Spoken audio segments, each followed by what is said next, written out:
Hello everybody, it's Steve D9 Games. I want to do a quicker video. This one is going to be general. Probably you can apply this to any of your role-playing games. When we play Enlightened, it's a little bit simple in regards to player agency. So let's say a player wants to just get crazy and call lightning down from the sky, or jump up on the head of this dragon and take its eyes out. And my first impression of other TTRPGs is you set like a difficulty level. So you say maybe the DC is 30 for this, and then someone's got like a plus 15, they roll a 17 and they succeed, and it's kind of weird how a low level character or even a medium level character might be able to pull off some crazy stunts, or a nat 20. And I know GMs will typically adjudicate those things the way they see fit. So maybe a nat 20 doesn't always succeed, or you get maybe some level of positive experience from almost an impossible event. So in Enlightened, and what we recommend is levels of difficulty. So a normal roll would be 2 dice. 1 degree of ease would be roll 3, take the better 2. And a roll of difficulty would be roll 3, take the lower 2. So you could say, you know what, this stunt you're trying to pull is close to impossible, but I guess there is that moment where it would work. You could add 4 or 5 degrees of difficulty, and that just adds an extra die. So with 5 degrees of difficulty, you're rolling 7 dice, taking the lowest 2. And what I like about that is there's a pretty good chance you can come up with 2 zeros, which is a critical fail.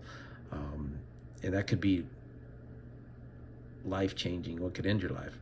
Anyway, a quick little vid on player agency, and I thought I would couple it together with, it's player agency. So we talk about taking away player agency and not taking away player agency, and then the multiple degrees of difficulty that you can do.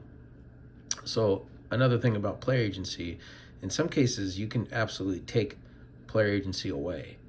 So if you've seen one of my other videos where I talk about different days journey away from home base, or whatever your home location is, or however you want to run it, you tell people at some point they could lose agency. So they travel 10 days away, they're looking at level 10 type, or roughly about that, encounters where they're not really fit for an encounter that high.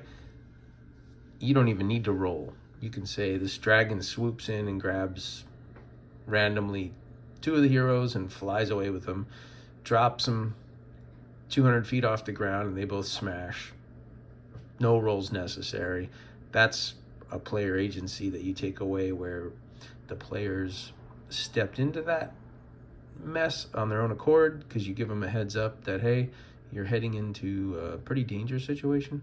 You remember Jim Murphy talks about his belays with one of his groups, where he says, the sign's in Goblin, but it's also in Common. You can read that it says stay out, dangerous, and then the water shimmers and all the little hints that lead up to basically losing player agency. I mean, they rolled, they've battled, but it was almost inevitable they were going to get wiped out.